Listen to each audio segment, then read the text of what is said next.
Hello again, this is Hi there, this is Professor Shannon Gracey from Costa College.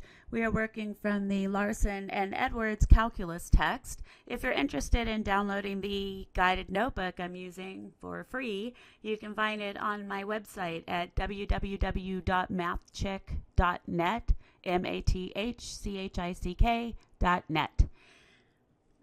Today we'll be covering the derivative and tangent line problem. So our goals are up here as usual, and let's start by warming it up. Ready? On your mark, get set, go! Pause the movie and warm it on up. Alrighty, let's see how you did. Remember, with direct substitution, we end up with 3 times 0 over 0 squared plus 2 times 0, which is 0 over 0. And what does that mean? Good. Indeterminate, more work. So here we go.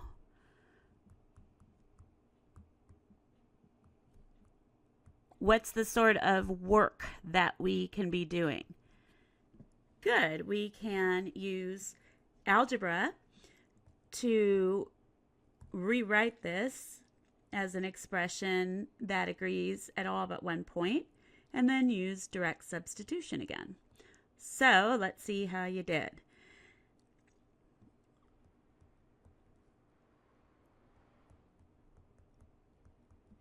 Alrighty.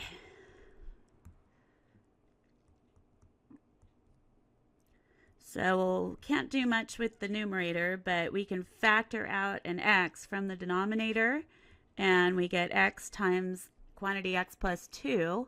And fortunately, that problem child, the x's in the numerator and one of them in the denominator, divide out to be 1.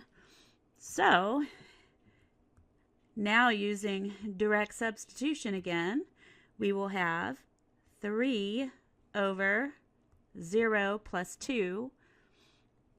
So I directly substituted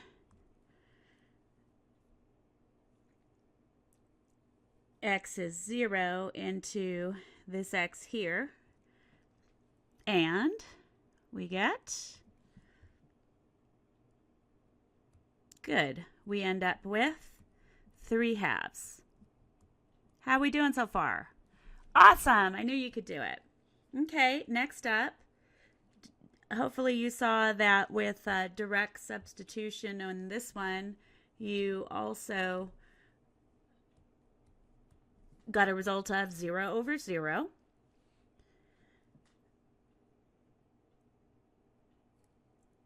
So how can we adjust this expression? Good, by getting a common denominator,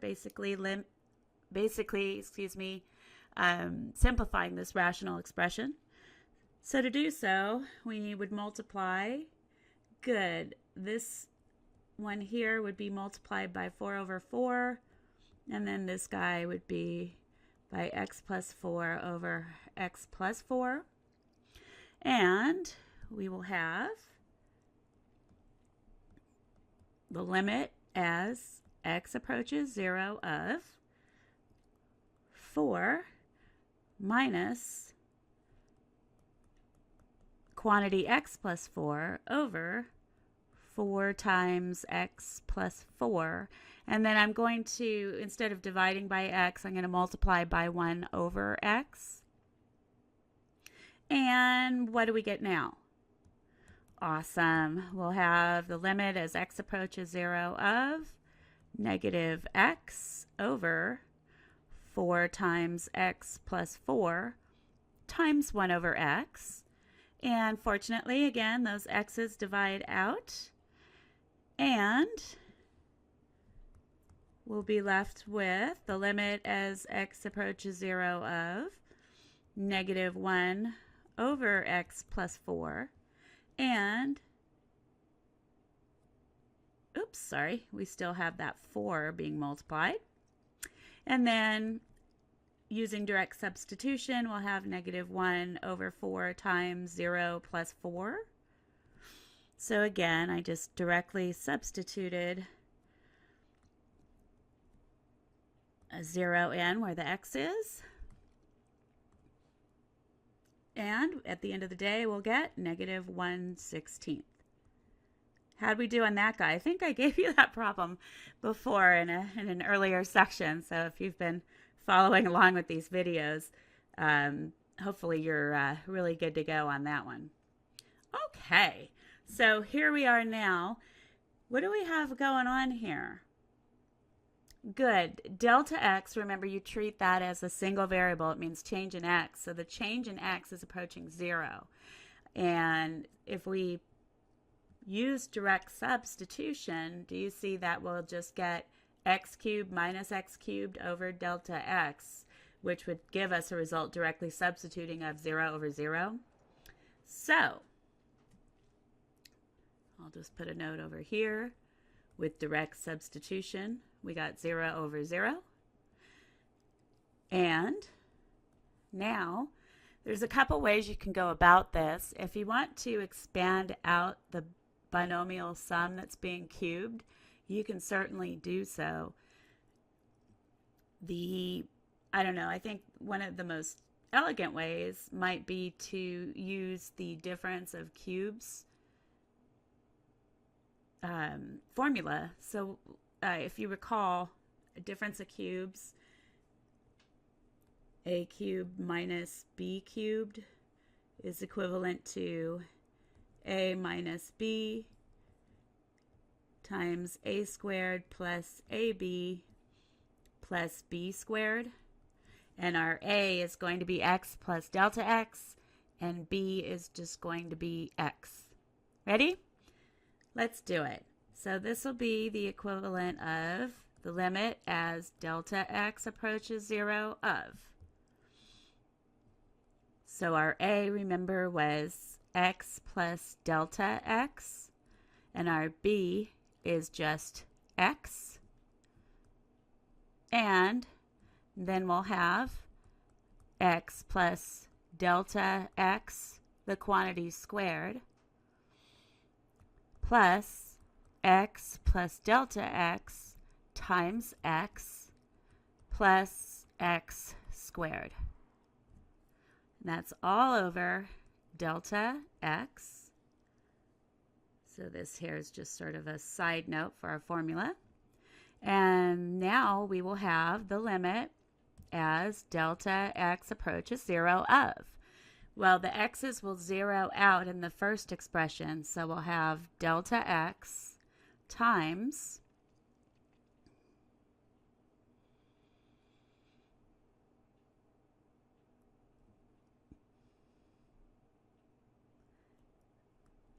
x plus delta x squared. And actually, I'm going to be a little tricky about this because since we just ended up with delta x from that first expression, do you see that I don't really have to do much simplifying here because I'm going to be directly substituting delta x equal to 0 in a moment. So I'm just going to write it like this. And then delta x divides out, and we will have the limit as delta x approaches 0 of x plus delta x, the quantity squared, plus x times quantity x plus delta x, plus x squared. And using direct substitution, we will have x plus 0 squared plus x times x plus 0 plus x squared. And so here again, in for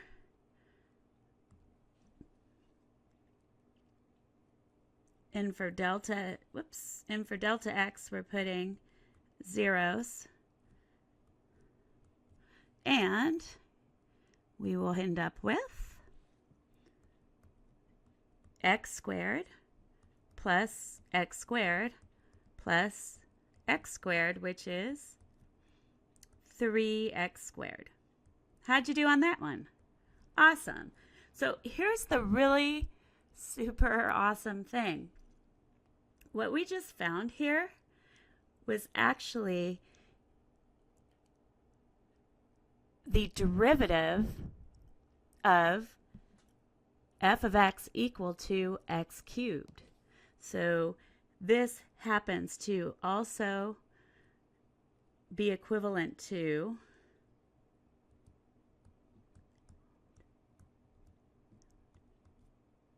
so if we name f of x equal to x cubed, right, the derivative of f with respect to x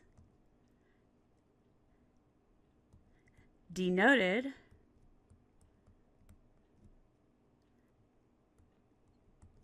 f prime at x is f prime of x equals 3x squared. There's other ways to denote the derivative of f with respect to x, by the way. We'll be looking at those a little bit later. But the super awesome thing here is that we found this derivative. Well, what the heck is a derivative? This is super important, so I'm going to make you do your weird math cult chanting, okay? We're going to chant derivative is slope 5 times as loud as you can, okay? Loud and proud. I'll do it with you. Ready? 1. Derivative is slope. Derivative is slope. Come on, you do it too. Derivative is slope. Derivative is slope. Derivative is slope. So basically what we found here, and let's look at a picture of this.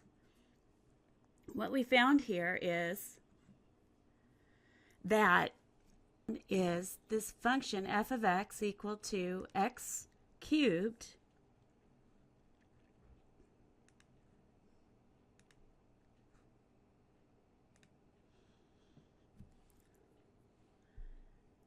has a derivative,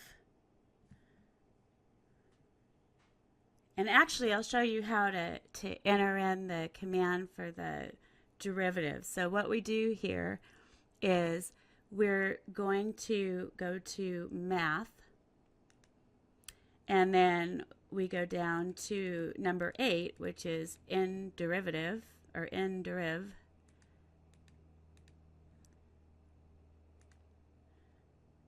And we're differentiating with respect to x.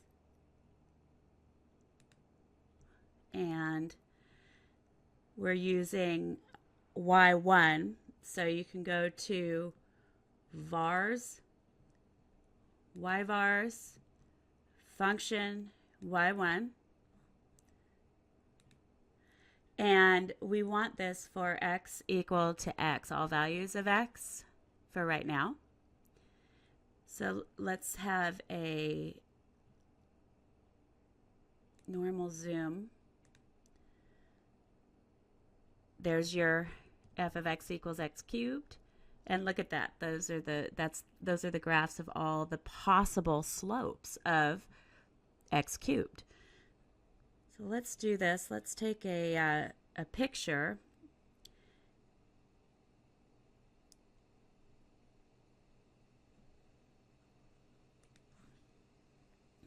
And check it out.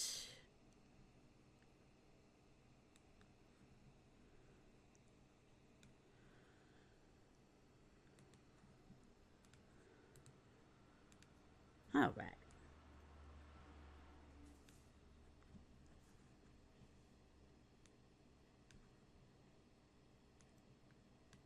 Okay, so the beauty of this, let's identify what we've got going on here. So our f of x, we said, was x cubed, and f prime at x is 3x squared. And remember, f prime is the graph of all possible slopes of f at x equal to x cubed. So basically, if you want to know what the slope of our graph f of x is at x equal to, I don't know, give me a number. How about 1, right? 1, 1 is on the graph. This is on the graph of f. Now, on the graph of f prime, if you go to 1, you're up at 1, 2, 3. So this one is the ordered pair 1, 3. So at x equal to 1, the slope of f of x equal to x cubed is good, 3. How are we doing so far? All right. So this is just sort of a picture of what's going on. It's really powerful because we are talking about instantaneous rate of change of a curve here, which is how we find velocity and all kinds of cool stuff. All right. So here we go. The official definition of a tangent line with slope m. All right. So the slope is the what? Good, the derivative. Now this is the limit definition of the derivative. This definition is only useful when you're interested in one specific slope. So for example, what we looked at here, we can find any slope we want since we have the whole graph of all the slopes. This one here is going to give you a slope for one single value. All right, so it's kind of a good way to get started, but it's not nearly as useful as the next formula here, which gives you all possible slopes. Okay, so let's start with this guy and then we'll go from there. So I'll let you go ahead and read this box. Basically, if this limit exists, then the line passing through the ordered pair c comma f at c with the slope m is called the tangent line to the graph of f at that point. Now, the slope of the tangent line to the graph of f at the point c f at c is also called the slope of the graph of f at x is c. So here we go. Let's check it out. So using this definition, or we'll go ahead and work on this problem. So here we are. Our slope m is equal to the limit as delta x approaches 0 of f at c plus delta x minus f at c all over delta x. So now that we have this the definition written out, which you'll need to memorize, it's important for you to memorize these definitions, we can go ahead and identify what we've got going on. So what is c? Good. C is 1. How about f at c? That would be f at 1, which they gave us as good, 2. You could also have looked at f at 1 is 1 plus 1 squared, right, which is 2. if they hadn't given you the ordered pair. So now let's check it out. This will be equivalent to the limit as delta x approaches 0 of f at 1 plus delta x minus f at 1 all over delta x, which will give us the limit as delta x approaches 0 of, so f at 1 plus delta x, what would I do for that? Good. I would plug in 1 plus delta x, so I'll do it on the side here. F at 1 plus delta x is equal to 1 plus delta x, the quantity squared, which is, this will be equal to 1 plus 2 delta x's plus delta x squared, which of course will be, good, 2 plus 2 delta x's plus delta x squared. So replacing f at 1 plus delta x with what we just got there, we'll have 2 plus 2 times delta x plus delta x squared, and then minus what was f of 1. Good, 2 all over delta x. F at 1 plus delta x is this, and f at 1 is this. All right, we're on a roll here. So now, simplifying, we will have, do you see that the 2's zero out? Good, so we'll have a factor of delta x that we can take out, and we'll be left with 2 plus delta x all over delta x. And so these guys, just so you can follow, these zeroed out, and then I factored out a factor of delta x, and the delta x divides out, and we're left with the limit as delta x approaches 0 of 2 plus delta x, which is 2 plus 0. So now I'm plugging in wherever there was a delta x. Oops, wrong line. I'm plugged in 0. And we get a result of, and you know, let's keep this m going. Soon we're going to be calling it f prime of x or dy dx, but what we found here was that the slope is equal to 2. Okay, exactly when we're at the ordered pair 1, 2. All right, so if you look at the difference of this graph with the other one, you know, you can still check that out. So let's go back to y equals 1 plus x squared. And then it's still going to do the correct derivative, but now instead of being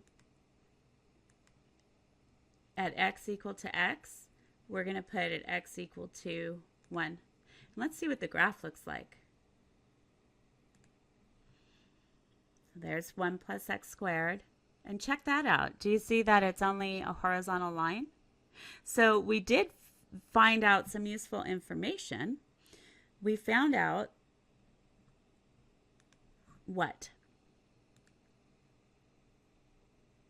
Good. We found out that this function, 1 plus x squared, has a slope of 2 at 2 spots on the graph. You see that?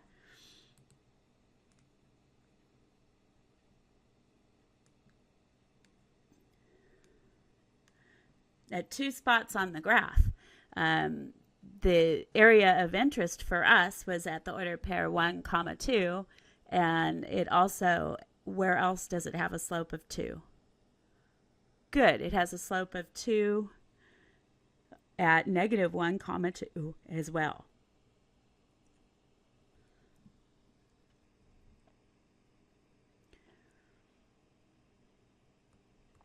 So that is the output of our derivative graph. And since we only found the slope of the graph when x was 1, we just get a single slope. It just happens to occur at 2 different spots on the graph. Okay? All right, so let's continue. Sometimes we have a vertical tangent line. Use this definition and we get a result of positive or negative infinity. That means that the vertical line x equal to c that passes through that ordered pair c, f at c is a vertical tangent line to the graph of f. So that's just a useful note if you get something strange there. Now, this is the definition that I would memorize here. So you've seen that notation earlier. F prime of x is equal to, the limit as delta x approaches 0 of f at x plus delta x minus f at x, all of that over delta x. And the beauty of this is that, do you remember that this is the slope of the secant line? If you take off, if you cover up that limit notation, if you cover this up, do you see that you have the slope of the secant line? So now, if we just go ahead and put in that limit notation, what happens is you get an instantaneous rate of change, which gives you the slope of the tangent line. So here we go. The process of finding the derivative of a function is called differentiation.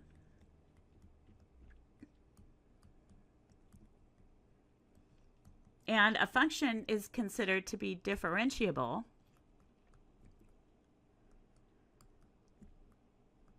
at x if its derivative exists at x and is differentiable on an open interval from a to b, if it is differentiable at every point in the interval.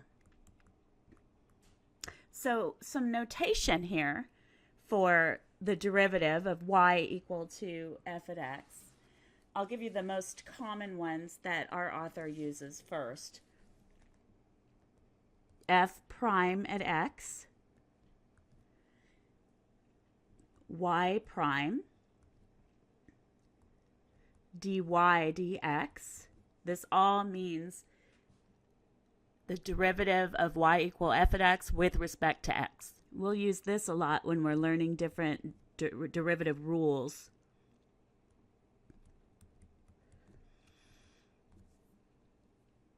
And this one is less common, but it shows up sometimes. So let's look at another example. So now we're going to use the limit process, and we're going to find the derivative of this function. F at x is 4 minus x cubed. If you want, why don't you pause the movie? The only difference here, instead of putting in c, we're going to use x, all right, and keep it general. So go ahead and pause the movie and give it a try. All right, let's see how you did. So remember our formula, f prime of x is equal to the limit as delta x approaches 0 of f at x plus delta x minus f at x all over delta x. So let's get going on this. F prime of x is the limit as delta x approaches 0 of 4 minus, good, x plus delta x, the quantity cubed,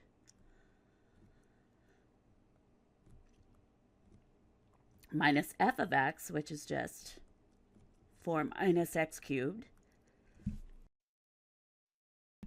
all over delta x. Simplifying, we will have, there's different ways you can go about this. I don't know, did you ever learn about Pascal's triangle? Basically, Pascal's triangle gives you a way to quickly expand binomial sums or differences. So I'll just kind of do a side note here. A plus B to the 0 power is what? Good. 1. How about A plus B to the 1 power? Good. That gives you 1A to the 1 plus 1B to the 1. So notice that the degree of each term is the same as the degree of the binomial, or the power the binomial is being raised. A plus B squared is 1A squared B to the 0 plus 2A to the 1 B to the 1 plus 1 A to the 0 B to the square. And I'll do one more. A plus B cubed gives us 1A cubed B to the 0 plus 3A squared B to the 1 plus 3A to the 1 B squared plus 1A to the 0 B cubed, and so on and so forth. So what you get is a triangle that starts at 1 and has these ends of 1s. And now, to get the middle number, you add. So 1 plus 1 is 2. So I added these 2 1s and I got 2. And then what am I going to get for the next one? Good. 1, 3, 3, 1. Do you see how that's matching? So basically what Pascal's triangle gives you are the coefficients to each term. And what would a binomial being raised to the 4th be? Good. 1, 4, 6, 4, 1. So we'll be using this one because we have x plus delta x being cubed. And notice that our coefficients are the 1, 3, 3, 1 from here. So what does this mean?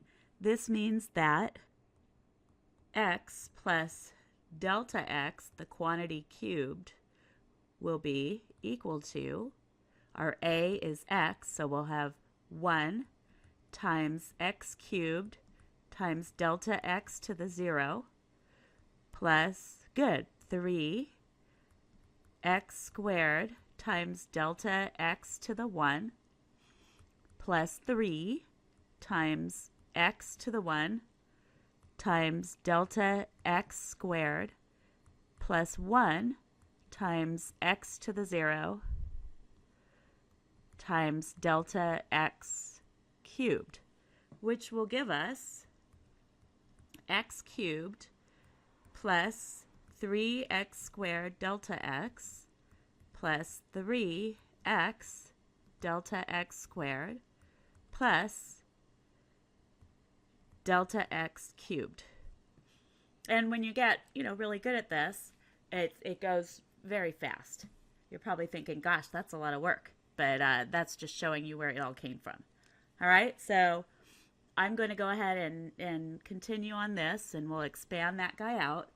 So we'll have f prime of x is equal to the limit as delta x approaches 0 of 4 minus, so what we got, remember, was x cubed plus 3x squared delta x plus 3x times delta x squared, and then plus our delta x cubed.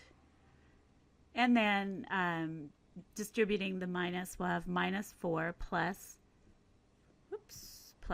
x cubed all over delta x.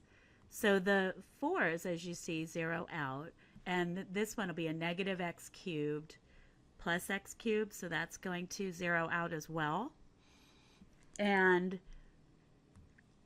factoring out a delta x, we will have,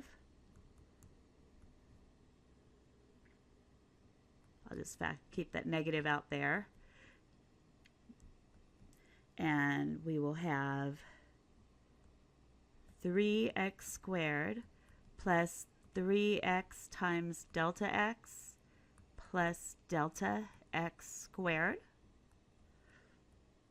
all over delta x. And dividing out this factor of delta x, we will have f prime of x is the limit as delta x approaches 0 of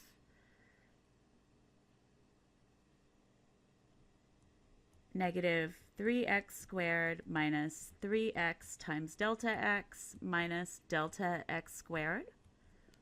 I just put the minus in. And now, the end of, when we directly substitute, we'll get f prime of x equals negative 3x squared minus 3x times 0 minus 0 squared. So at this point, we just substituted in a 0 wherever we saw a delta x. And f prime of x is equal to negative 3x squared. How'd you do? Awesome. Let's take a look at our next problem here, or our next setup. And again, it's good to graph the graph and the graph of the derivative because it's a function as well. And what does it show you? Awesome, all slopes. Now there is an alternative limit form of the derivative. This is useful if you have like an absolute value, or if you have something that's raised to an even over an odd power, right? So if you take a look at this guy, we want to know if it's even differentiable at x equal to 0, all right? So in order for this to work, these one-sided limits have to exist and they have to be the same. So that means you can't get infinity or negative infinity in for either side. Alrighty? So let's check it out. Why don't we just look at the positive side and see what happens? So we're going to look at the limit as x approaches, so what is our c? Good, 0 from the right side of, actually, let me write it out in general, as x approaches c from the right of f at x minus f at c over x minus c. And that will be the limit as x approaches 0 from the right of x to the 2/3 minus, what is f at 0? Good, f at 0 is going to be 0.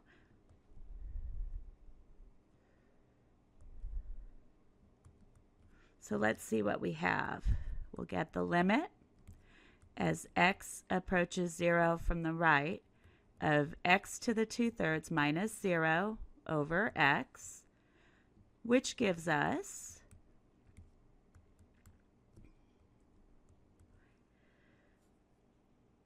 what is x to the 2/3 divided by x?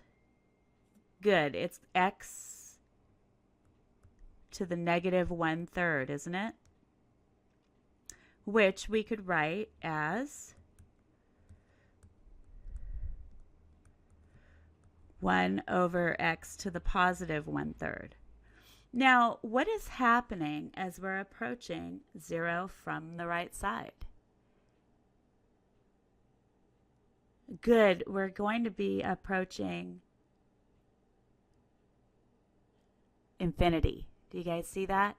So just in case you're having some trouble with it, you could either plug in a real small number like point, 0.01 or something like that, or you can look at a picture. So let's take a look at our expression we ended up with was 1 divided by x raised to the 2/3, or 1/3, wasn't it? Yes.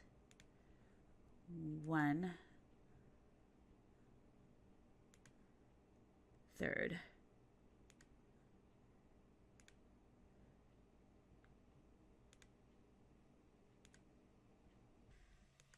Okay, now we're cooking. And I certainly don't need the 1 in there, right? I need it to be 1 divided by. That's what it was. So I'm going to insert.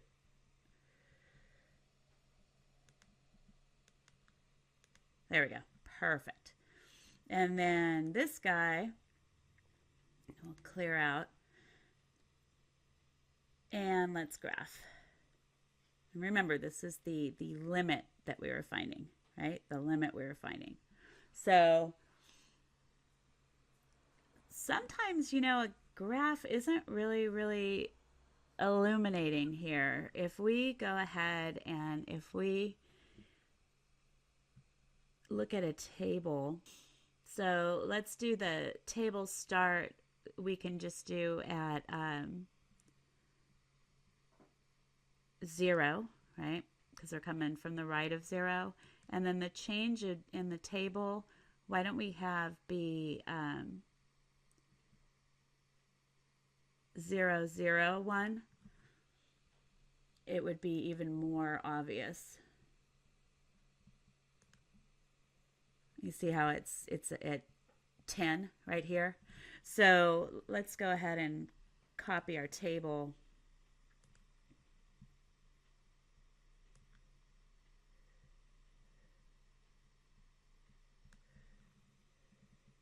And put it over here. Now remember, this table here was for our result of that limit. This limit here. All right. So our conclusion then is going to be equal to infinity. So this limit does not exist, right? Does not exist. Well, what the heck is going on here, right? Because the function exists at 0, right? So let's check it out. Let's make our graph now of our function. And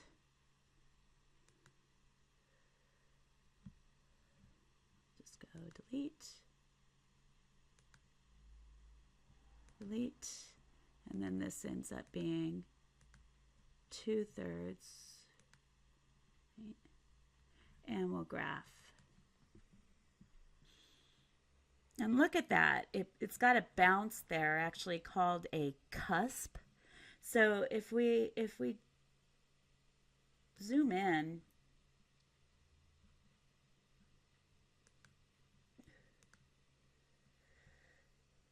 you can see that you've got this bounce, this sharp corner here at x is 0 on our original graph. So whenever you have, a quantity that's raised to an even over an odd power, you get a cusp like this. And what happens is the function ends up not being differentiable right where that cusp is, where that corner is.